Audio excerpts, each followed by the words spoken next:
DJ TV. How's it going, you guys? This is Colton Myers with DJ TV. I am sitting down with the up-and-coming artist Topher Jones out of Chicago, Illinois.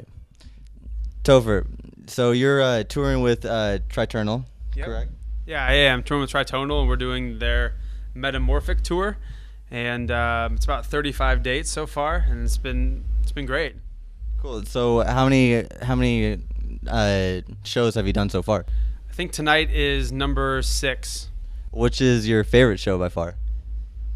The kickoff show in Orlando was unbelievable. It's a show I'll never forget. It was sold out, was absolutely mental, and to kick off a tour in that type of fashion is something that it's going to be hard to top for a while. Yeah. Cool. There's been a lot of partying on the tour? No, none of us drink, so. Oh, really? Or do drugs or anything. So we go home, we sleep, we get up, we work out, we eat healthy, we get on flights. Okay. Yeah, we're not very interesting. So sleep is your biggest overcoming obstacle for this tour. Yeah, sleep is the only thing that we're having any trouble with. What's the craziest moment that you've had on tour so far? Any crazy fans? Or? I don't know if there's been anything too crazy. I think it's just been a lot of fun. I mean, Chad, Dave, and we're all good friends, and so we have a lot of fun together. And I think, it's really cool to go on tour with people and play shows, but I think it's even cooler when they're really close friends. And I think maybe just the time of us just like hanging out and chilling and not doing it, like nothing to do with being on stage or playing shows. That's so much fun, cracking jokes. So we had a lot of laughing. So nothing too crazy, but just a lot of fun. How'd you meet them? Man, we were asked this question last week, and I don't know if we could figure it out. Really? I think it was 4 or 5 years ago, maybe from like an online forum where we were all posting music and doing that stuff, and we somehow connected. And I really don't remember if there was like a specific moment where we're like, oh yeah, we met. We've just known each other for 4 or 5 years and become really good friends. Yeah, social networking is definitely a powerful tool. Yeah. That's awesome. So I just want to say hello Chicago. Loved it. Like that's on my playlist recently. I love that track so much. Yeah. I've been sharing it with all my friends. I saw recently on your SoundCloud you did like kind of like a mashup of like a bunch of different remixes of it. Or you posted a bunch of different remixes. Yeah, I mean SoundCloud is something I've been terrible at until like recently we started to kind of figure out what we want to do with it and push it. And I just put out the festival mix of Hello Chicago that came out about a month ago. Okay. And so that's the recent thing with Hello Chicago we've been pushing, and it's been great. We've been getting huge support and charted on Beatport, and it's been great. So what's your favorite remix so far? Is it the festival remix? I'm gonna be biased and definitely say yes. It's my own remix of the track. I wrote it specifically for something just bigger and something more energetic. The original is great and it's emotional and it's a great song, but it's not something that gets people raging on the floor. Whereas the festival mix is way more energy and is way more built towards club. So I wanted to make a mix. The Tom Swoon remix is amazing. I think besides the festival mix, that would be my favorite. He's an up-and-coming talent who's incredible, so be sure to check him out. Are you going to play the festival remix tonight? Absolutely. Awesome. So 2013 has actually been like a very big year for you actually so far, haven't you? Yeah, it's been incredible. So many shows and so many new markets, and the tracks are doing better and better. And this tour is great, and we got a bunch of big releases coming out, and there's huge news for the fall that I'm not really allowed to announce yet, but will definitely be the biggest thing that I've been involved with. That will take place in November, December. 2013 has been a very good year, and it's only going to get better. Awesome. What's the biggest show you've played so far, or festival you've played so far? I think the biggest show would be I played the Indianapolis 500 with Diplo and Afrojack. So we were the 3 headliners. There were a couple people before us, and I think there ended up being about 10 to 12,000 people at the stage. I mean, there were 500,000 people at the race, but 10 to 12,000 people that came to the actual show, and it was absolute mayhem and was so much fun. So I grew up in Indianapolis, so I had some special meanings. So I definitely think that's been the biggest show that I played so far. Awesome. Yeah, Diplo puts on some pretty crazy shows. And he's a super nice guy. Like I was really surprised. He introduced himself to me and was just very friendly, and that's always cool when you see artists that are that big and successful. You're like, oh yeah, he's a human being and he's nice. Like I can definitely support what he's doing. Have you met any DJs that like you just were starstruck to like meet them? No, I never starstruck because at the end of the day, like they write music and DJ just like I do, and so the whole mystique kind of is gone.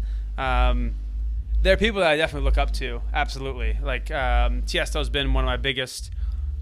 You look up to him, and he's just been he's been a great pioneer for dance music, and he's been a big supporter of mine. And then I played a show with him a couple weeks ago, and he wanted to end at 2:00, and the club that closed at 3. So I'm getting ready to go back on. He didn't like my headphones, so he's like, "Yo, man, what's up with your headphones?" I was like, "What do you mean, what's up with them? They're neon orange, and I love them. Don't hate on that." And he's like, "Well, why don't you have my headphones?" Like, I don't know where to get them. Like, and they're super expensive. Like, I've heard they're great. He goes, "Here, we'll just take mine." So he gave me his headphones and just walked off stage. And so, like, and you have guys like that. You're like, that's really cool. And as someone he was the first big DJ to sign into my records, that was like a really cool thing. And so I guess if I idolized anyone, it would be him. But at the end of the day, like, I have his phone number. I can text him. So like that mystique is kind of gone. He's like, oh, he's a normal guy who's incredibly successful at what he does. Yeah, y'all share that common ground of producing music. Has there been any producers that you haven't met that you want to meet? Oh, tons.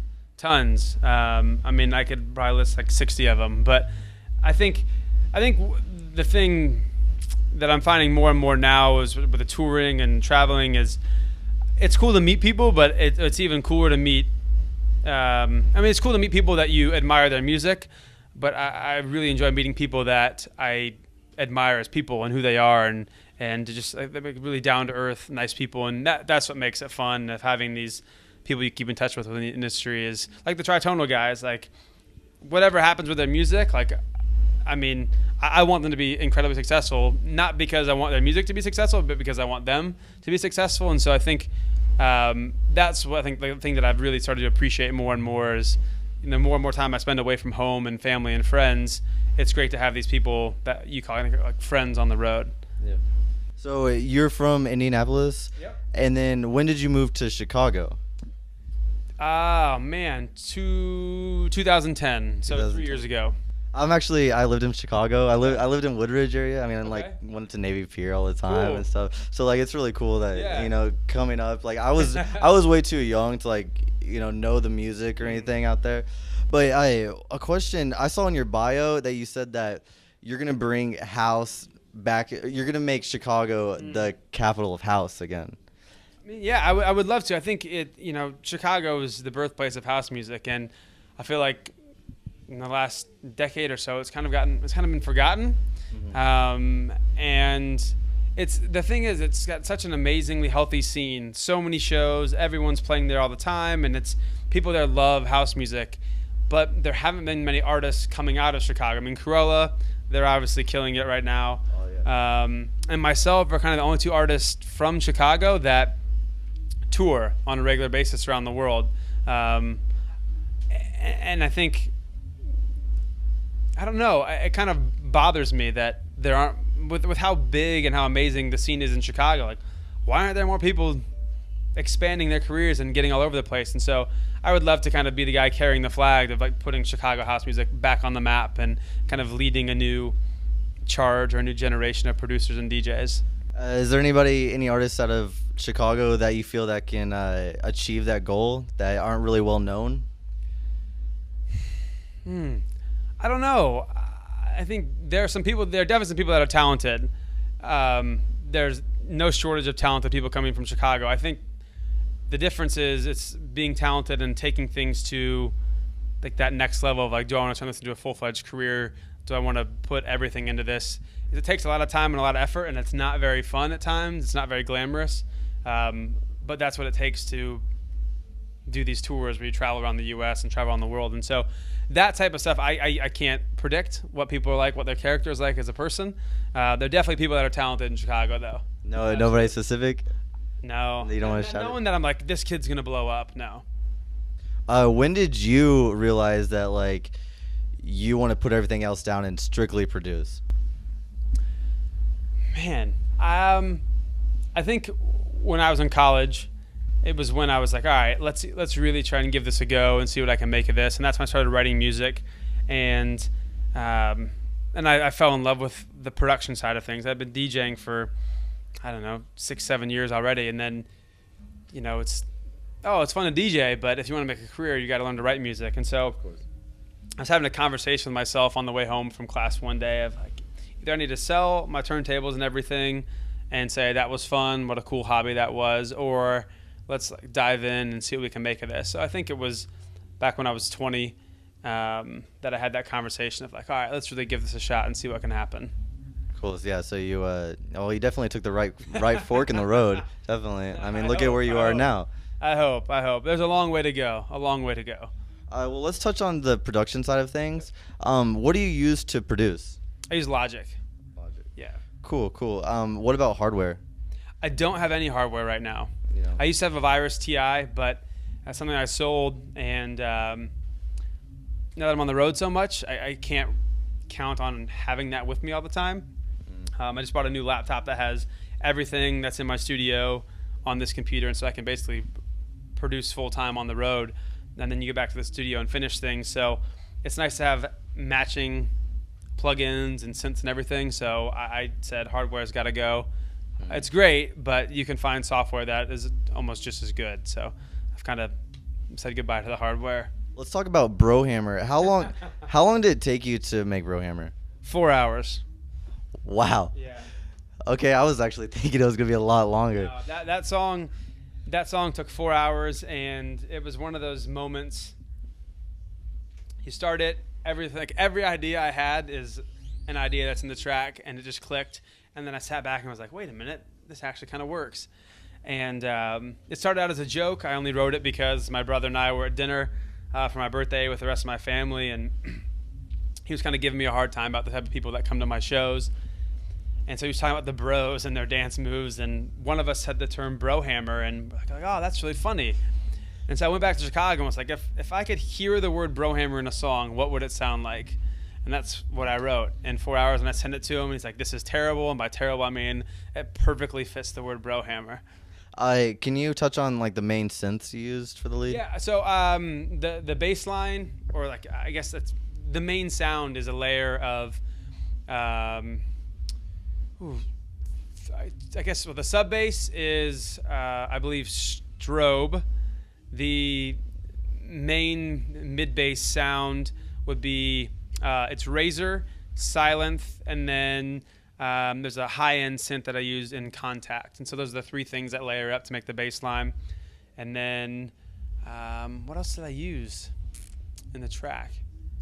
Yeah, that was kind of it. I mean, there's not much going on in the track.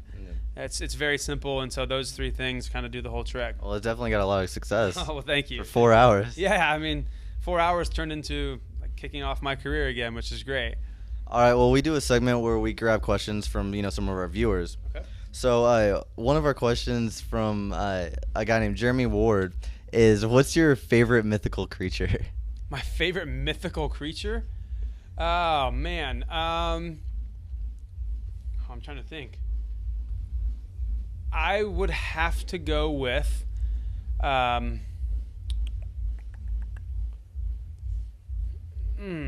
Dobby the house elf in Harry Potter. Okay. Yeah.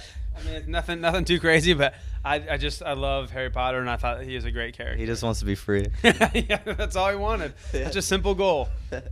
Also, one last question from one of our viewers. Her name is Madison. She's from here in Dallas. She wants to know, what's your dating life like? Are you in a relationship? Are you single? I have a girlfriend. You have a girlfriend? Yeah. Okay, well, that's going to break her heart. I'm sorry, Madison. I'm sure you're great. But I apologize that I have a girlfriend back in Chicago who's great. Awesome. Well, I'm here with Topher Jones. You are watching DJ TV, and that's a wrap.